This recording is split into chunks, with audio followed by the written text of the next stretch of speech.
I'm gonna stop this. Can you imagine your own mother forcing you to take a pregnancy test at 14? And this is my story.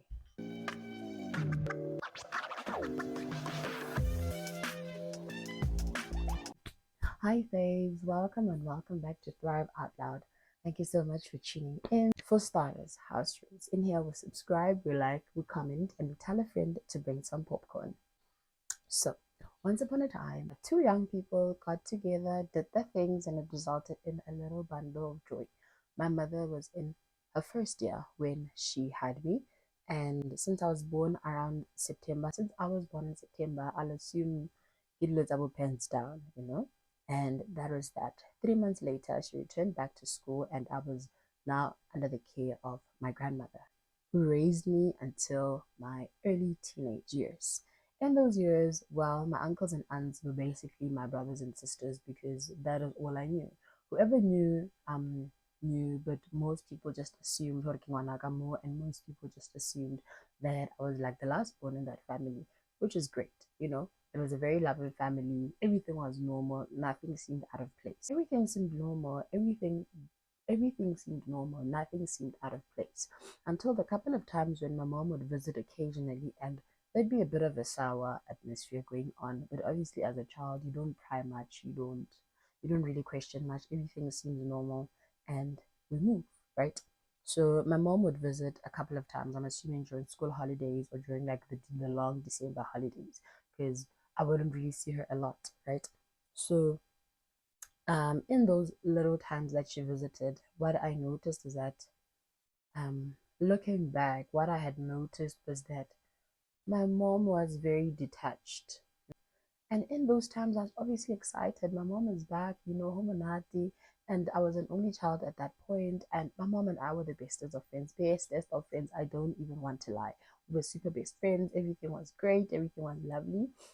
So now people are growing up. My uncle started going to varsity as well. Then my aunt shortly followed.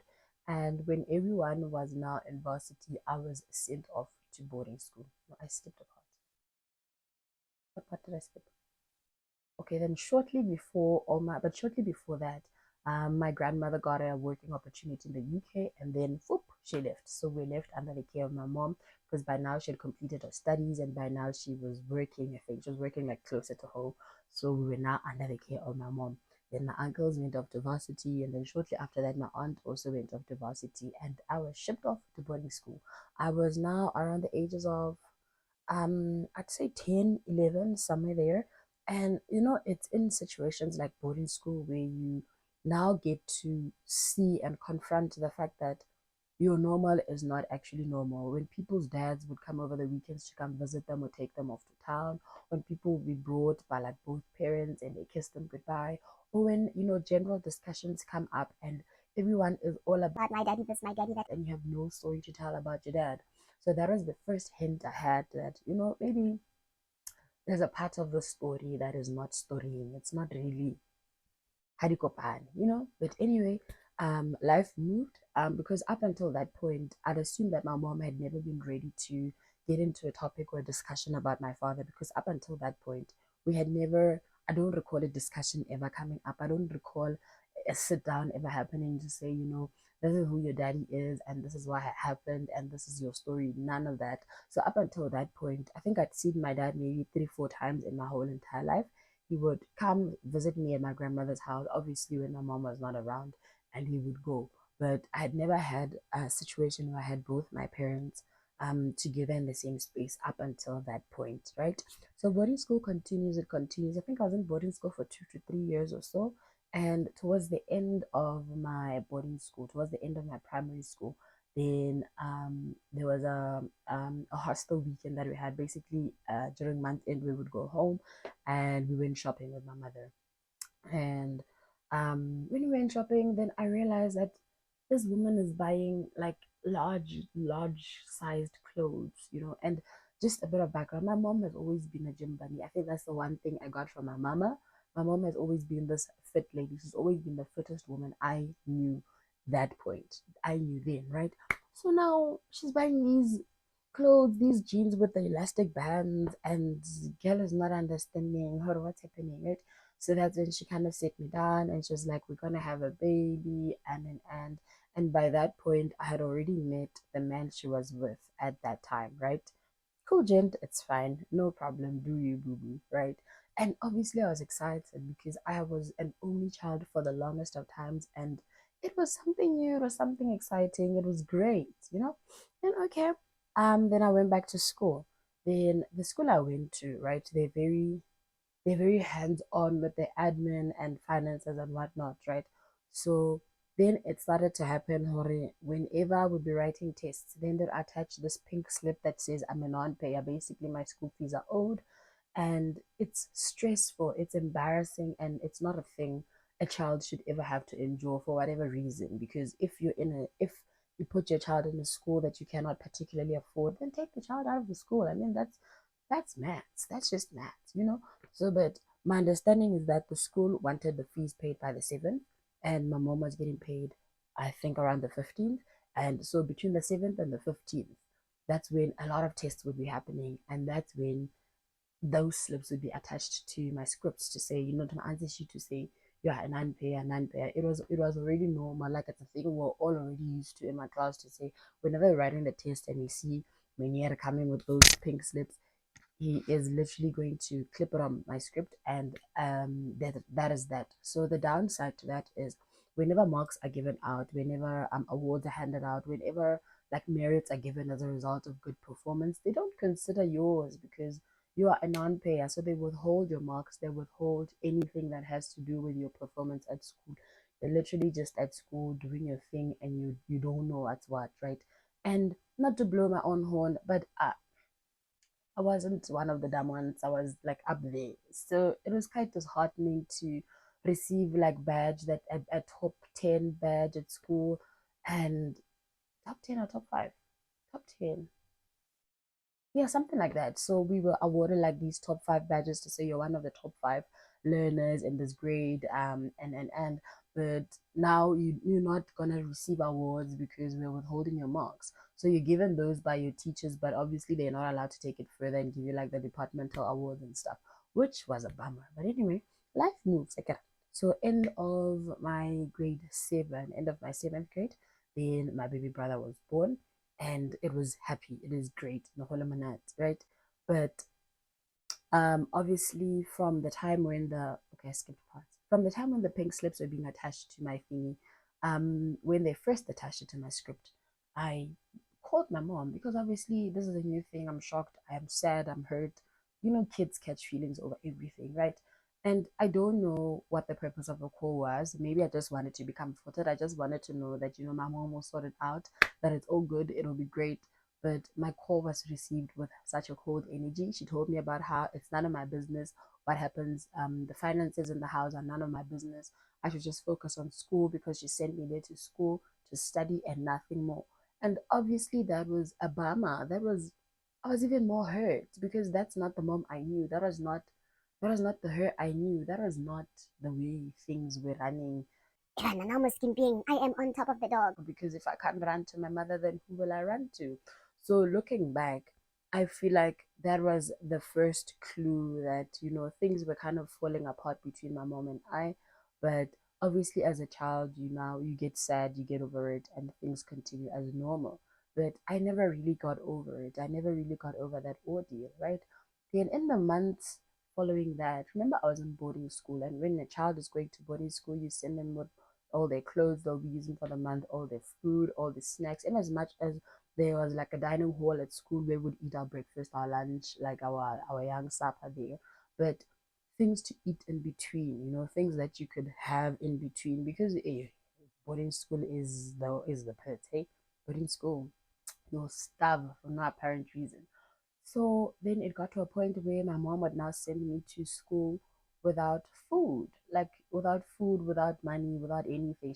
I'd just go to school with just my clothes. And like what I knew for a fact is that we were not struggling at home. Like I just need to put it out there. We were not struggling at all. My grandmother was working in the UK, guys, and Like, how is this my life? But anyway, now I'm at school. I don't have food. I was told that no, you'll go to dining hall to have your meals. So I was the first in line for breakfast, first in line for like that's the break time meal that we have, and first in line for lunch. And obviously that place gets packed. And it's just it's a thing. I never really used to go there all the time, but now I was left no choice. Then oh, I'm not attending dining hall like nobody's business. I don't even have like cereal to have to go to the dining hall because during breakfast time you could either have the soft porridge that is served there, or you could come with like your own cereal and then you just have their milk because the milk was quite delicious. I don't recall but it was so nice. It was not the normal cow milk, house milk that we're used to, right? So then things are vibey, man, because okay, you comply because you're a child, what can you do? But obviously it made me withdraw into myself. I started to feel unwanted. I started to feel unloved, and you know how cruel kids are. Cruel kids will be talking about how lucky and that she doesn't have food, so she wants to be our friend because we have food and stuff like that. And all of that is unnecessary, but it's a reality. I don't have food and everyone else has food. So that is the default that is seen by everyone else. Oh no, you only want to be our friend because we have snacks and you know how kids are. And obviously, that was a very unfair experience to go through. And by that time, my mom had had a fallout with her mom and her sister. So now, me communicating with my grandmother and my aunt was kind of prohibited. It was kind of it was kind of you stop doing that or else. I was given the or else warning, and it was tricky, it was vibey, but it got to a point where like later on in the year when now the schools are about to close and the dining hall doesn't really serve as often as they do because people are gone and Hoseterina, the last man standing, and I had no food and I called my aunt. I was like, yo, dude, this is what's happening. My trunk is empty and I don't know what to do. We'll only be going home, I think, in 2 days' time, like 2 days from that time. And at that time, my aunt studied to go University of Limpopo. So, hey, then my aunt, took taxis from where she was to where I was because my school was right in town. And she bought like a couple of plastics with food in them. Like, on some, why didn't you tell me? And obviously, we by that time we knew how my mother was, so it was obvious why I didn't tell her anything. But it was obviously a really sad experience, to say the people that can help, but you were stopped from communicating with them because she feels how she feels about it. So yeah, that was that. Then obviously I had to gobble up the food and finish them in 2 days and leave no evidence so that when I get home, I don't have to, defend myself against stuff because yeah, there are stuff to defend yourself from, right? So yeah, then that's the part I had mixed up. Then now that is the end of that year. The end of that year, December, my baby brother was born. And because now there's another baby in the house, it was only fair that I moved closer to home so that we could have some sort of a bond with the baby brother. And I'm assuming to also ease the financial situation at home, the financials in the house, right? Then okay, January I started a brand new school. And this was a school like at home, and I'd never attended schools at home. Like, I think I left in grade 3. That was the last time I attended schools like at home. And I don't know anyone. I'd say that in quotation marks. I remember people from the time I was in primary school, like from the time I was in grade 3 and below, but I'm not familiar with anyone. I don't have any friends. I don't know anyone. Like Tsibimut, I don't know anyone. And I had to start from scratch. Obviously by now I think I changed schools like 3, 4 times. And it was now normal. It was now, all in a day's way, all in a day's work. I'll just be there, it'll be awkward for 3 days. Some way, somehow, you'll discover who your people are, right? So, new school, new vibes, and yo, okay. So, I think the first 2 weeks she had said, no, I'll pick you up from school, like when your school comes out. I think it was coming out at 3. When your school comes out, I'll pick you up, and then in the morning, I'll drop you off, and then soon you'll get used to, using the taxis or the transport, tabanaba school, going between home and school. That was fine, not a problem. But I think on day 2, mind you, I'm still brand new. I don't know anyone, right? Then my mother said to me, okay, I'll pick you up from school, right? Because it was either, I think the taxi between school and home was 5 rands at that time. And she was like, no, I'll pick you up, right? Okay, fine, no problem. So school comes out And I waited where I was supposed to wait. I waited, and people are leaving, people are leaving. It got to a point where I am now the only one at school. It's just me with a long bloody skirt, looking new as everything, looking new af. And so I decided, okay, let me start walking. Okay, I hit my mic. So I decided, you know what? Okay, let me start walking. My intention was, let me just start walking on the side of the road, heading home, and then maybe she'll see me on the way there, or maybe, I don't know. So as I was walking, then the deputy principal at school, I think he was like the last person to leave school, or one of the last people to leave school. Then as he was driving home, because like my home and his house were like in the same direction, we're like around the same area, literally the same street. So as this guy's driving down, obviously he sees a uniform young one now where he works, yeah, a child where he works, and he gives me a lift. He's like, why you walking alone? It's not safe. What's happening? And obviously by that time I'm sad. You said you're gonna pick me up, you didn't pick me up. It is now like 5. School is still like at 3. It's not like 5 p.m. And then okay, now this guy drives me home. He asks me for directions, and then he sees it's just on the same street. Then he takes me home. I get home, and my mother is there, and the baby's nanny is there as well. And okay, then the guy explained to say he was driving home, and he found me on the side of the road walking, and then the guy left. Did I not get the beating of my life? The beating of the century. You know that one where you feel like running away after they give you the beating of your life. Like I got a penal beating of note. And her argument was that I sent someone to go fetch you and he didn't find you. How was I supposed to know? And does this person know what I look like?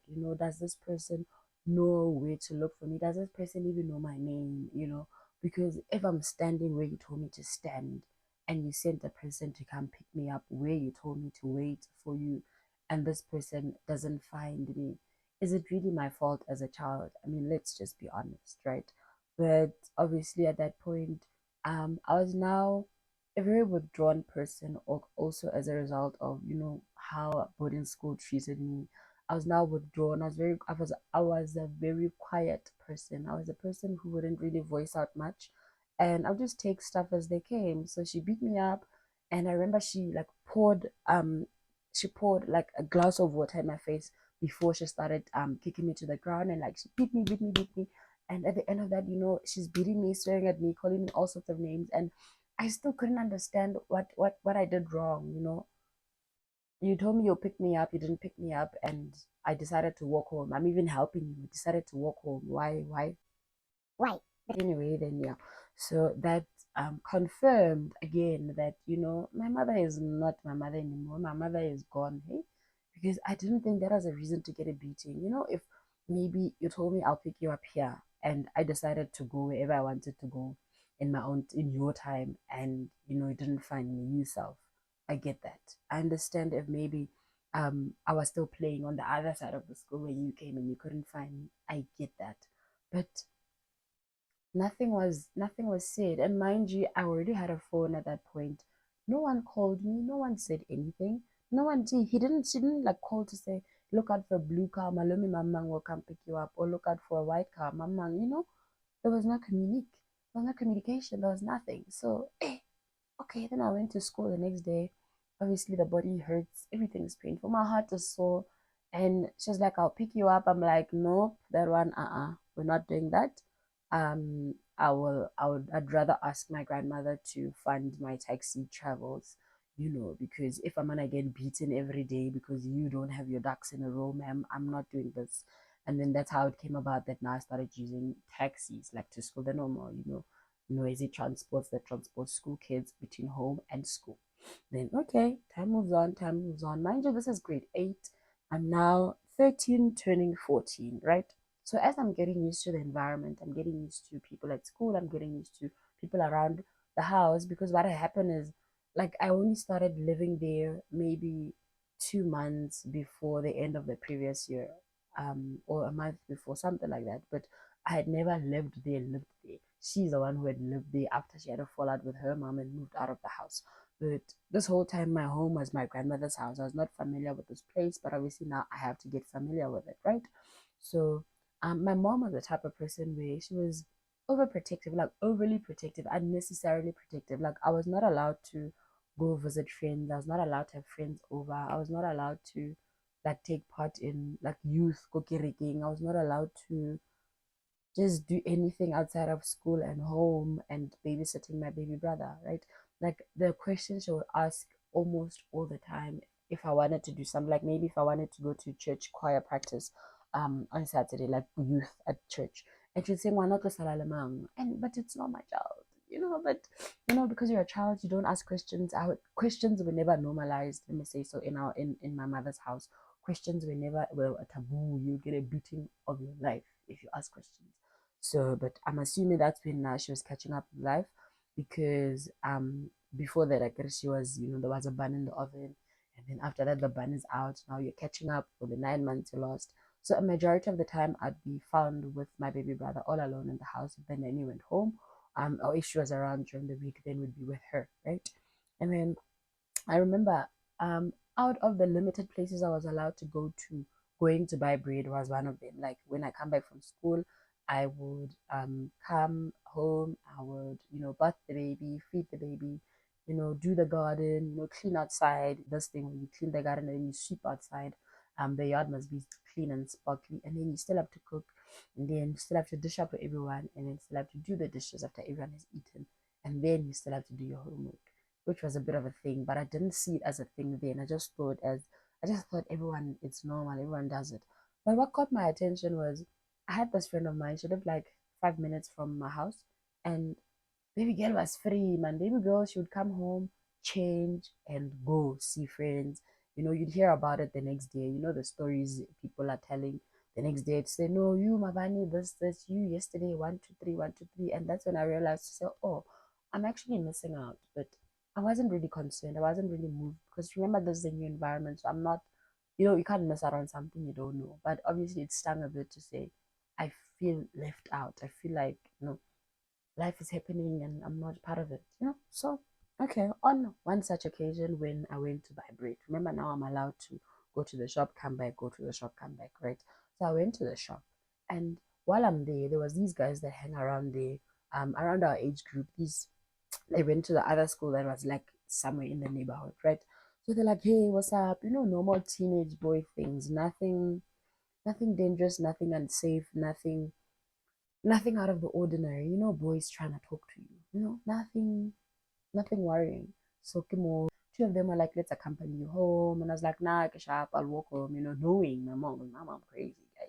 Right. So please don't accompany me. Please don't, like please don't. But they'll accompany you still against your will because you're walking and they're already walking.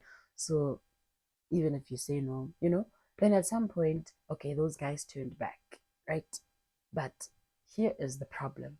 The lady who owns the shop where I was buying bread at saw those guys accompanying me, and I'm assuming after they accompanied me, they went in the other direction, but basically none of us came back or none of them returned. So this is the story she sold my mom. Very crazy story. Very crazy story. She told my mom about how some boys were pulling me around and we were just, it was just vibey and we disappeared and she doesn't know where we went, right? And my mom, who would normally give me a time limit to say you have 10 minutes to go to the shop and come back, who saw that I came back in the house within that time frame, still believe that lady's story about how I was pulling around with some boys, I was fooling around with some boys, it was vibey, we were having fun with boys, and then we disappeared into the unknown. My mom bought that story. But it gets crazier. It actually gets crazier. It gets worse, right? My mom made me take a pregnancy test. A whole entire pregnancy test. She said, no, since you have now started fooling around with boys, we're gonna take a pregnancy test. She forced me to take a pregnancy test at 14. I was 14 bloody years old. I didn't even know what goes where. I didn't know anything, you know? Then she makes me take a pregnancy. She makes me take a pregnancy test. And obviously by now I'm scared to say if a boy touches you, you get pregnant, you know. I'm panicking, I'm worried to say, yo, what if it's positive? What if I couldn't. Obviously, it comes out negative because I've never done anything for the love of me. I've never, at that point, comes out negative, and she missed the opportunity to now speak to me about the birds and the bees. You know, she missed a teachable moment to say, this is why I am doing this. She missed an opportunity to make it maybe a bonding session for both of us to say, I am very worried about you as my girl child because this is what boys do. And I feel the need to go the extra mile and protect you because this is what maybe I didn't get when I was a child or when I was your age, or this is a thing I got into unknowingly and I don't want you to end up in the same situation, you know, something along those lines. There was never a conversation, there was never anything. I was just traumatized by the whole experience to say, what? Then obviously after that, now I don't even want to speak to boys because boys will make you pregnant by talking to you. They will like I'd get you pregnant. So now the trauma. And now obviously there's a big elephant in the room, but because my mom was the type of person where you wouldn't you're not you don't ask questions. You're a child, I'm an adult, you're wrong, I'm right. You know that thing who's that lady in Matilda? That lady, yeah, she was like that.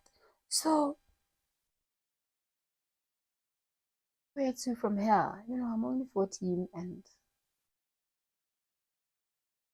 you know, so hey, they just got vibey, but anyway, we move. What can we move? In a lot of black households, you move, you sulk and you move over it, and you're not allowed to show that you're sulking because she'll give you a reason to actually sulk. So then we move. Everything went back to normal, I'll say. And then okay, then later on that year, at her workplace, they organized a trip to Durban, and all the colleagues were allowed, all the employees, sorry, were allowed to, you know, come with whoever they wanted to come with. They could add the +1, +2, +3, +4. And then, okay. And mind you, up until this point, my mom was always the type of person who would exclude me from any recreational activities happening. If like her friends want to go to like a lodge with a pool and a play area for kids, all her friends would bring their kids except her. She would leave me in the house all the time, right? She was a person who just normalized excluding me from nice life, nice things, you know. And up until that point, I was now used to being excluded, which is why even now as an adult, my default expectation is to be excluded. In a group of friends, if they're taking a picture, I'm most likely the one to say, let me be the one to take the picture because I'm used to being excluded. In any setting where it's either me or another person, I'm most likely to already shy away from the situation so that it can already be a default. It's that other person and not me in any situation at all. So I had already been used to being excluded from things. Then comes this Durban trip at work, and she's like, we're going to Durban. And then she gave their baby's nanny leave, and we went to Durban. But I was a babysitter the whole entire time, right? But obviously, it's a new place, it's a new area, and I didn't know Durban. So, okay, cool, vibey, nice. But it broke my heart to find out later that the only reason she took me to Durban with her was to make sure that I don't bring boys into her house. And it was still my grade 8, I was still 14. And it was just so sad to find out such things. Obviously, there are some relatives with big mouths, but it came out. The only reason she took me to Durban was to make sure I don't do anything she doesn't want me to do, you know, was to make sure that I don't misbehave or I don't bring boys in the house, which was unfair because you know it took away from the whole experience. You know, you easily could have taken me to my grandmother's house so that you can be assured Horik is safe and your house is safe and I'm not gonna get pregnant by speaking to boys and that sort of thing. But it just stung, and yeah, that was obviously the first of very many occurrences on what went wrong in this mother-daughter relationship and how I think it could have been salvaged or saved. But obviously now as a parent, I know better, I see better, I empathize because only a hurt person can hurt another person to that extent. But the child in me is still wounded and traumatized by a lot of the things that happened. A lot. I could write a whole book about it, but yeah, I think so that this video doesn't take 23 hours, I think I'll end today's story time over here. And let me know if you want to hear more. I mean, I've got more than a lot to go around, but let me know if anything stands out in the story. Let me know if there's anything in particular you are interested in, anything that you'd want to share about. I'm here to sit here and let's have this conversation. Thank you so much for tuning into today's story time. As always, it's a pleasure sitting here and sharing a bit of myself with you. I feel like through this experience, I'm learning how to explore a bit more of myself and just explore some things that I had closed off and put there by the corner. And I get to open up and confront feelings that I've. Hey guys, so I noticed while I was editing that somewhere along this point my microphone battery died. I am so sorry about it. But at this point, I was now concluding the video, thanking you for watching. So remember the house rules. In here we subscribe, we click on the bell notification, we like, we comment, we share, and we tell a friend to bring on some popcorn. Thank you so much for tuning in, and please come back for the next story time. Bye.